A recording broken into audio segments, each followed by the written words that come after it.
को आज हम बुलियन नॉट एम्ब्रॉयडरी करना सीखेंगे। इस एम्ब्रॉयडरी में मैंने 2 धागे इस्तेमाल किए हैं। एक मैरून एंकर 022 कोट में धागा इस्तेमाल किया है, जिसके 6 स्ट्रैंड मैंने लिए हैं, 6 के 6, और एक एंड पे मैंने नॉट लगा लिया। दूसरा धागा मैंने जो इस्तेमाल किया है वो है शेडेड रेड, जिससे लाइटेस्ट पिंक से डार्क रेड तक का शेड आपको मिलेगा, जिसके दोनों एंड पे आपने नॉट लगाई है।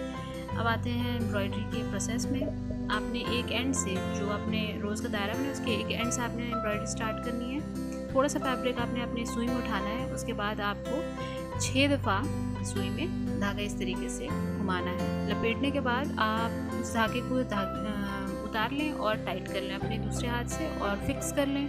फिर आपने वापस पीछे चले जाना है जिस तरीके से सुई पहले आपने डाली थी, और दोबारा से वही प्रोसेस रिपीट करना है। ये भी जो साइज़ होगी वो पहले ही की तरह जितना फैब्रिक आपने उठाया था उसके बराबर में उठाना है आपको, और उसी तरीके से आपने इसके ऊपर भी धागे को 6 दफ़ा लपेटना है। लपेटने के बाद प्रोसेस सेम रहेगा। आपने धागा नीचे उतारना है और टाइट करके वापस से फिक्स करके सुई को वापस पीछे डाल देना है। इसके बाद क्या करना है, आपने इस तरीके से जैसे धागे उसी तरीके से जाएंगे जिस तरीके से आप देखते हैं ना रोज़ में जो पेटल्स होती हैं एंटेंगल्ड होती हैं एक दूसरे से, आधा आधा ओवरलैप होती है, चढ़ी हुई होती हैं थोड़ी थोड़ी सी, उसी तरीके से आपने करना है। अब जैसे जैसे आप रोज़ के पेटल्स यानी गुलाब की पत्तियों के बाहर आते जाएंगे ना, ये तो बीच का पोर्शन है, बीच में आपने शेडेड इस्तेमाल किया है। इसके बाद आप डार्क मैरून कलर इस्तेमाल करेंगे, जो दूसरा थ्रेड मैंने दिखाया था आपको।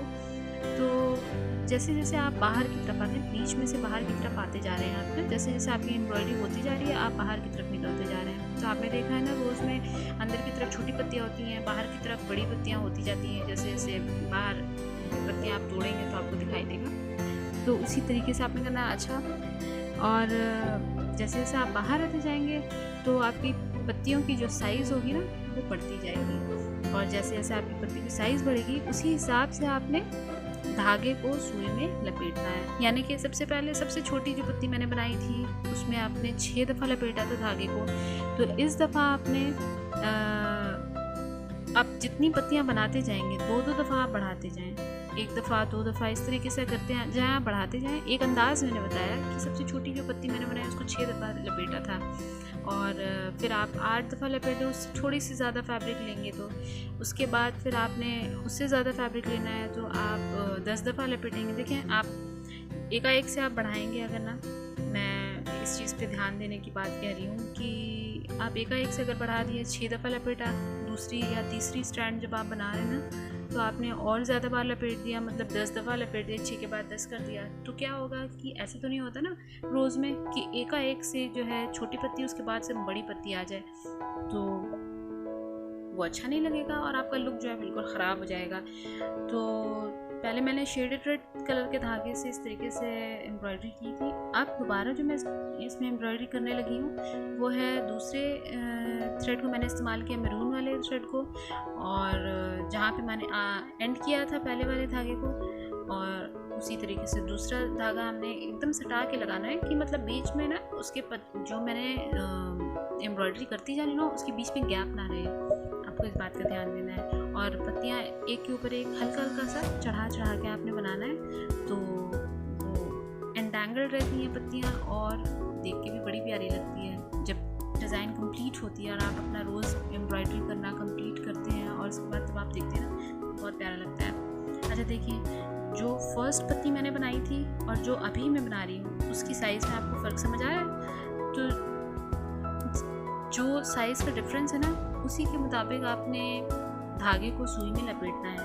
देखिए 1 2 3 4 5 6 7 8 9 10 10 दफ़ा हमने लपेटा इसमें। क्यों? क्योंकि कंपैरिजन करेंगे अगर तो पहले वाली पत्ती में और इस पत्ती में फ़र्क भी है, लंबी है ये पत्ती, तो उसी हिसाब से मैंने 10 दफ़ा लपेटा है। अब आपने यही साइज़ आपको पूरा सर्कल करके लेके जाना है, 10 दफ़ा आपने लपेटना है। धीरे धीरे धीरे धीरे आप जो है रोज़ की ना सर्कमफ्रेंस पे आते जाएंगे, बाहरी एंड पे आते जाएंगे, तो आपको नंबर ऑफ़ टर्न्स जो धागे आप घुमा रहे हैं सुई पे, वो आपको बढ़ाते जाने होंगे। और बाकी प्रोसेस सेम रहना है आपका। आप देखें इस तरीके से हमने पहले रेड थ्रेड को इस्तेमाल किया और जो शेडेड धागा मैंने एम्ब्रॉयडरी की ना, उसको पहले मैंने पूरा कवर कर लिया एक राउंड। उसके बाद की एम्ब्रॉयडरी जो होगी ना, तो हम एक एंड को छोड़ देंगे, क्योंकि जो दायरा हमने बनाया उसी दायरे के अंदर हमें अपने रोज़ को एम्ब्रॉयडर करना है। अच्छा, एक बात का आपने इसमें ध्यान क्या देना है कि जो आप सुई नीचे से डालते हैं ना, जैसे कि अभी देखें मैं दिखाती हूँ आपको किस तरीके से।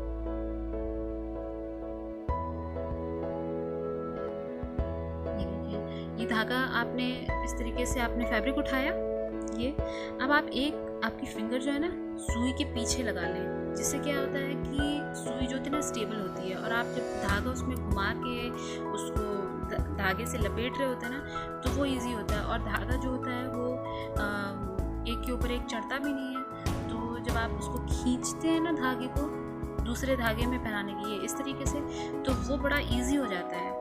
और जब आप उसको टाइट करके फिक्स कर देते हैं तो वो और प्यारा लगने लग जाता है। तो आप प्रोसेस जो है आप सेम रिपीट करते जाएं। आपने ये नहीं करना कि प्रोसेस चेंज करना है, मतलब तरीका वही रहेगा, बस आपके अपनी साइज़ पत्तियों की जैसे जैसे बढ़ाएंगे तो उसके ऊपर जितनी दफ़ा मैंने धागे को लपेटा है वो भी बढ़ाते जाना है, थोड़ा थोड़ा करके, बहुत ही हिसाब से। ये नहीं कि एकदम से बढ़ा दिया फिर आपने। अच्छा, आपको नंबर ऑफ़ टर्न्स जो है इस तरीके से धागा में घुमा रही हूँ, देखेंगे आप, ध्यान देंगे कि मैंने उसको घटाया नहीं है कि पहली दफ़ा मैंने 6 किया फिर 10 किया, उसके बाद आप 11, 12, 13, 14 करने के बाद फिर मैं उसको घटाने लगी हूँ कि 6, 8, 10, क्योंकि पत्ती की साइज़ देखें ना, आप बाहर की तरफ जब आप बनाएंगे तो पत्ती की साइज़ तो बड़ी ही होनी है, छोटी तो होनी नहीं है, तो आपको उसको बढ़ाते ही जाना है। लास्ट में मेरा ख्याल है कि मैंने 14 या 16 दफ़ा जो है घुमाया है। जो आखिरी पत्ती मैंने बनाई सबसे लार्जेस्ट वन, तो इसी तरीके से आपने भी करना है, सेम इस तरह करते जाएं। ध्यान रखें कि पत्तियों के बीच जो गैपिंग है वो ना आए, और अगर गैपिंग नहीं होगी तो ज़्यादा अच्छा लगेगा। आप इंडिविजुअल फ्लावर बनाते हैं अगर ना, कि एक सिंगल आपने फ्लावर बनाया तो वो जो है वो नहीं अच्छा लगेगा अगर गैपिंग होगी तो। और अगर आप पूरी भरी एम्ब्रॉयडरी कर रहे हैं, इसके अगल बगल भी पत्तियाँ और ब्रांचेस और लीव्स बना रहे हैं, तो उतना मैटर नहीं करता है। लेकिन हाँ, ये तो भाई ज़रूरी है कि आपके काम में परफेक्शन हो। देखें, अब आपको यहाँ पे नॉट लगा लेना है ताकि आपकी एम्ब्रॉयडरी जो खुले ना था, क्योंकि पहनने का सूट हम बना रहे हैं ये, तो इसमें जो है आपको ध्यान देना होता है कि धागा बिल्कुल टाइट। देखिए कितनी प्यारी डिज़ाइन